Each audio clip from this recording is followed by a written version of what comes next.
Bueno, muchas gracias por acompañarnos en otro estudio de Salvo por Gracia. Mi nombre es Miguel Mosquera y hemos estado considerando algunos aspectos del Espíritu Santo. Ya hemos mencionado acerca de la personalidad y la deidad del Espíritu Santo, de los nombres, y hoy vamos a pensar acerca de la promesa del Espíritu Santo. Ahora, los capítulos que quizás nos interesan más en este estudio en particular es el Evangelio de Juan, capítulos 14, 15 y 16. Sin embargo, para entender un poco acerca de la promesa que el Señor Jesucristo dio acerca de la venida del Espíritu Santo, quiero comenzar con algo primero en relación a la diferencia de cómo era la labor del Espíritu Santo en el Antiguo Testamento y luego del día de Pentecostés. Porque uno puede pensar, bueno, ¿cómo es que el Señor Jesucristo estaba prometiendo que iba a venir el Espíritu Santo cuando realmente uno lee en el Antiguo Testamento muchas referencias acerca del Espíritu Santo? Por ejemplo, uno desde el mismo Génesis capítulo 1 y versículo 2 ya vemos el Espíritu que se movía sobre la faz de las aguas.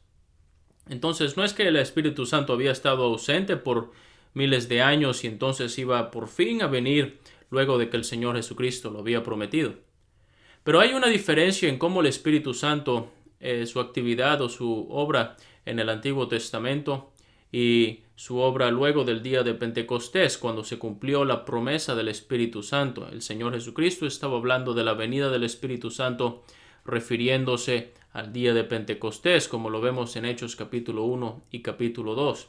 Pero entonces en el Antiguo Testamento la diferencia simplemente consiste en que el Espíritu Santo venía solamente ocasionalmente sobre algunas personas.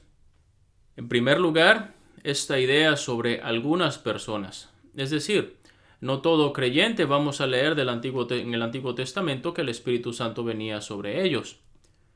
No solamente esto, sino que sobre quienes vino el Espíritu Santo, entonces solamente venía en una ocasión o sobre un momento en específico. Por ejemplo, podemos pensar en algunos casos. En Bezaleel, en Éxodo capítulo 31, Dios le llenó del Espíritu Santo para que llevara a cabo la construcción del tabernáculo.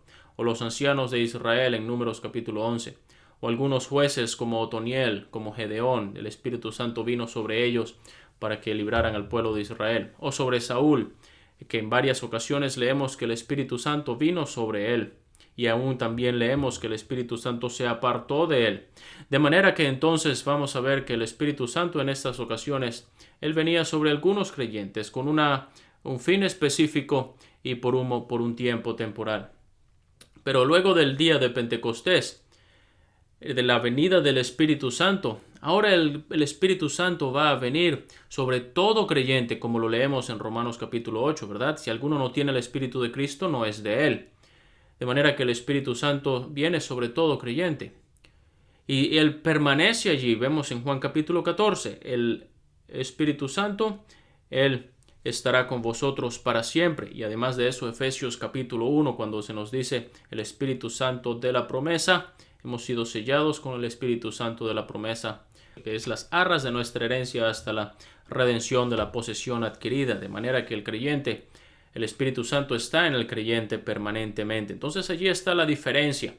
Esto ocurrió entonces a partir de Hechos capítulo 2, cuando vino el Espíritu Santo el día de Pentecostés. Pero vamos a ver entonces acerca de la promesa que el Señor Jesucristo dio de la venida del Espíritu Santo. Cuando leemos los capítulos 13 al 17 de Juan, vamos a ver el ministerio del Señor Jesucristo en el aposento alto con sus discípulos. Y comenzando en el capítulo 13 y capítulo 14, vamos a ver al Señor Jesucristo dándole a sus discípulos ciertas cosas. Él les da algunos principios, como por ejemplo lavarse los pies unos a otros. Él les dio el ejemplo y allí le estaba dando un principio a los discípulos para seguir. Pero entonces también Él les da preceptos o mandamientos. Él dice, un nuevo mandamiento os doy, que os améis los unos a los otros. Él les da predicciones, porque también en el aposento alto Él va a hablar acerca del que le iba a entregar, de Judas, y va a hablar acerca de la negación del apóstol Pedro 3 veces antes que el gallo cantara. Y finalmente llegamos al capítulo 14 y el Señor Jesucristo va a darle a sus discípulos promesas, porque Él se iba a ir, iba a ser crucificado, luego iba a ir al cielo, y entonces Él les da promesas. En los primeros versículos, la promesa del arrebatamiento, que Él iba a venir nuevamente vendré otra vez y os tomaré a mí mismo para que donde yo estoy vosotros también estéis. Y también le va a dar la promesa de la venida del Espíritu Santo. De manera que esto es el comienzo de esta sección en el aposento alto. Y entonces 14, 15 y 16, estos capítulos, él les va a hablar acerca de la venida del Espíritu Santo. Ahora, nada más, usted puede leer todos los capítulos para tener una mejor idea de todo el contexto, pero vamos a leer algunas porciones en estos capítulos. Capítulo 14, versículo 16. El Señor Jesús dice: yo rogaré al Padre y os dará otro consolador para que esté con vosotros para siempre. El Espíritu de verdad, al cual el mundo no puede recibir, porque no le ve ni le conoce. Pero vosotros le conocéis, porque mora con vosotros y estará en vosotros. Mas el Consolador, el Espíritu Santo, a quien el Padre enviará en mi nombre, Él os enseñará todas las cosas y os recordará todo lo que yo os he dicho. En capítulo 15 leemos que cuando venga el Consolador, a quien yo os enviaré del Padre, el Espíritu de verdad, el cual procede del Padre, Él dará testimonio acerca de mí. Y finalmente en el capítulo 16 el Señor Jesús dice: yo os digo la verdad, os conviene que yo me vaya, porque si no me fuere el Consolador no vendría a vosotros. Mas si me fuere, os lo enviaré, y cuando Él venga convencerá al mundo de pecado, de justicia y de juicio. Y luego en el versículo 12: aún tengo muchas cosas que deciros, pero ahora no las podéis sobrellevar. Pero cuando venga el Espíritu de verdad, Él os guiará a toda la verdad, porque no hablará por su propia cuenta, sino que hablará todo lo que oyere, y os hará saber las cosas que habrán de venir. Él me glorificará, porque tomará de lo mío y os lo hará saber. Ahora, primeramente quiero pensar en esta expresión que el Señor Jesucristo usa en el capítulo 14. Yo rogaré al Padre y os dará otro consolador. Quiero comenzar con esa palabra otro. No quiero meterme muy de lleno en el asunto de las palabras en el idioma original, en el griego, pero es útil a veces poder entender las distinciones en las palabras en que se escribió el Nuevo Testamento. Cuando se utiliza la palabra otro, la Biblia utiliza, o el Nuevo Testamento utiliza, dos palabras. La palabra alos, que significa otro del mismo tipo.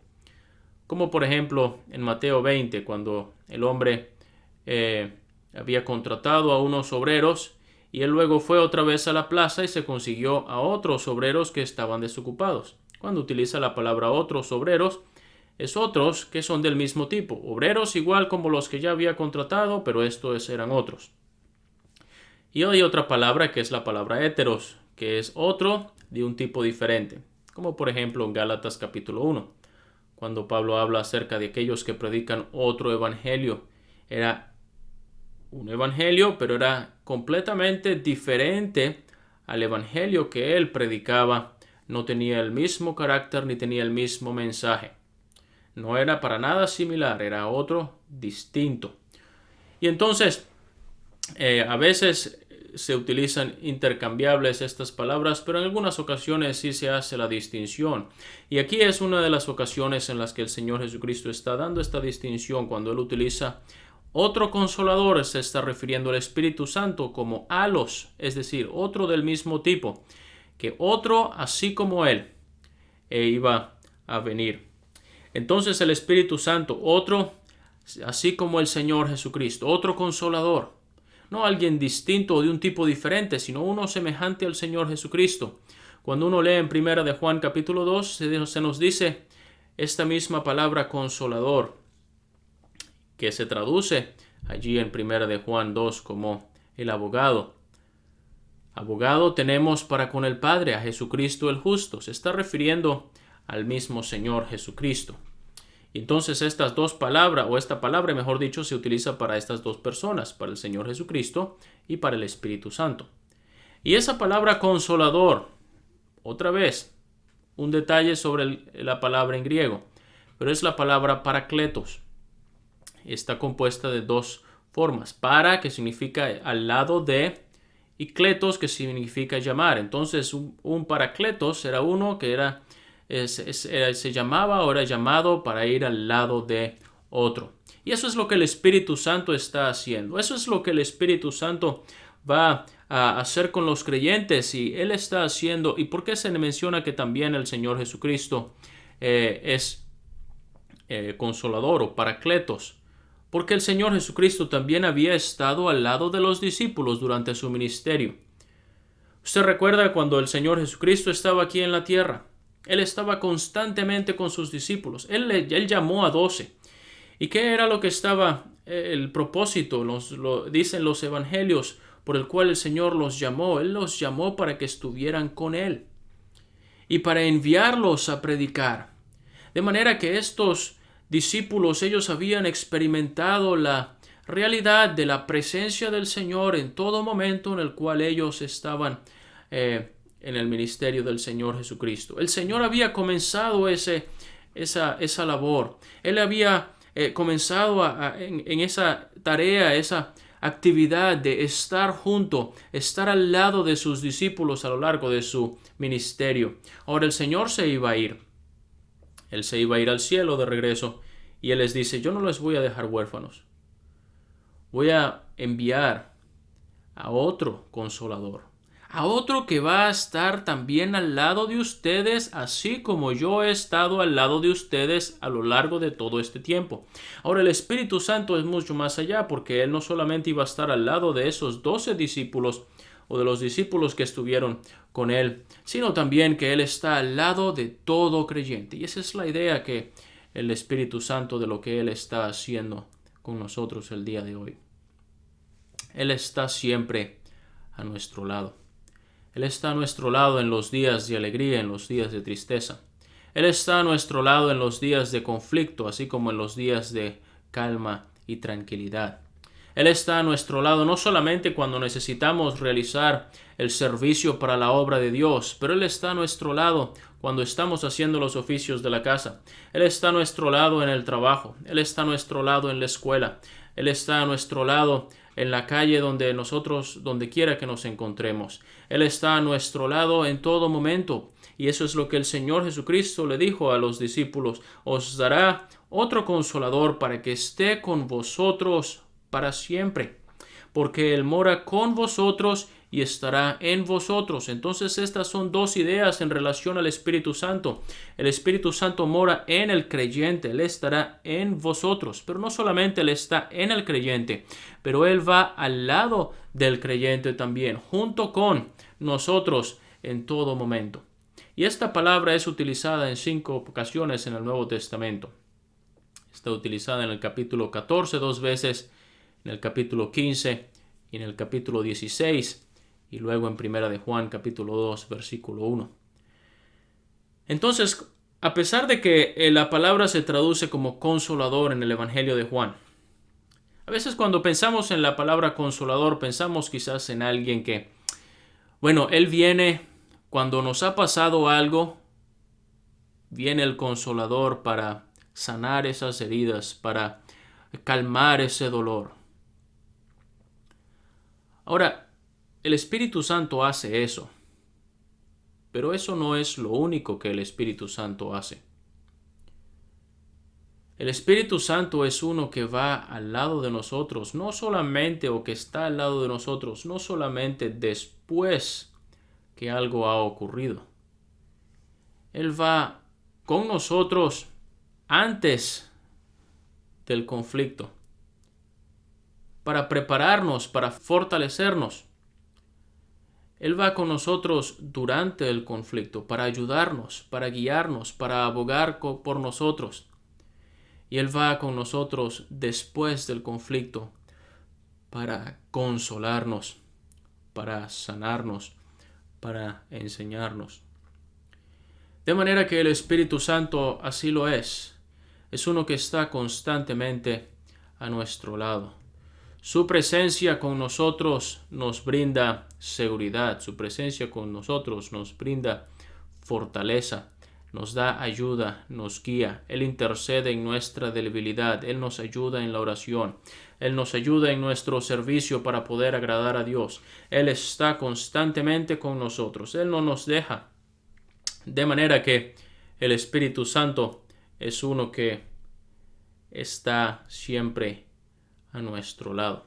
Otras palabras entonces que podríamos utilizar para ayudarnos a entender la tarea del Espíritu Santo es uno que es un fortalecedor, un ayudador, un abogado, un guiador, un consolador. Entonces Él no viene solamente después que las cosas ocurren, después que hay las heridas y los golpes. Él está allí antes.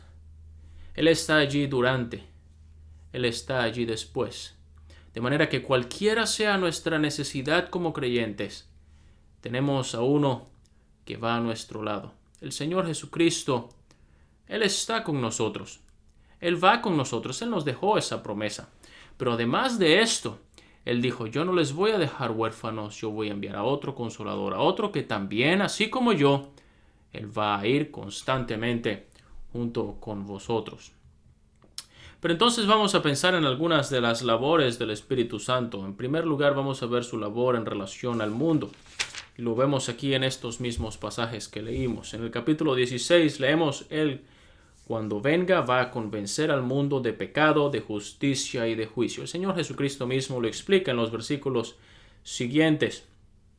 Pero en relación al pecador, es el Espíritu Santo que convence y que lleva a la persona a comprender su pecado, su gravedad delante de Dios, a llevarle al arrepentimiento, a mostrarle que la única fuente de justicia es el Señor Jesucristo, aquel que murió, que fue sepultado, que resucitó al tercer día y que está en los cielos, el que fue entregado por nuestras transgresiones y resucitó para nuestra justificación.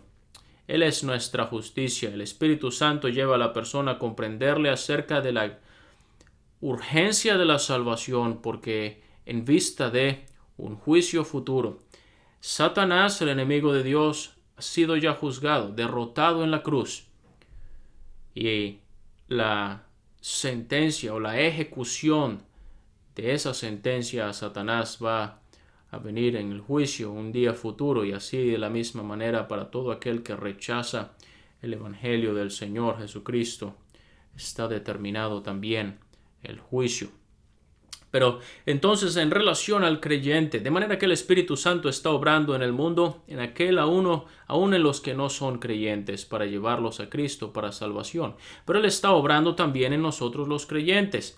Podemos pensar en el capítulo 14 y versículo 26, donde se nos dice, Él os enseñará todas las cosas y os recordará todo lo que yo os he dicho. En el capítulo 15, Él va a decir, Él dará testimonio acerca de mí. Y en el capítulo 16 Él va a decir, Él me glorificará porque tomará de lo mío y os lo hará saber. De manera que el Espíritu Santo está haciendo esto. Él está enseñándonos todas las cosas. El Señor Jesucristo les dijo, hay muchas cosas que quisiera decirle, pero todavía no las pueden sobrellevar. Pero cuando venga el Espíritu de verdad, Él los va a guiar a toda la verdad. Y el Espíritu Santo está haciendo eso. ¿Cómo lo está haciendo? Bueno, lo está haciendo a través de la palabra de Dios. Él utiliza la palabra de Dios. No olvidemos que dice Efesios capítulo 6, en la armadura del creyente, la espada del Espíritu, que es la palabra de Dios. Entonces el Espíritu Santo está utilizando la palabra de Dios para enseñarnos y para guiarnos. Necesitamos ocuparnos entonces en la lectura de la palabra de Dios, y el Espíritu va a iluminar nuestros corazones para entender la voluntad de Dios. Pero Él también va a glorificar al Señor Jesucristo. Tomará de lo mío y os lo hará saber.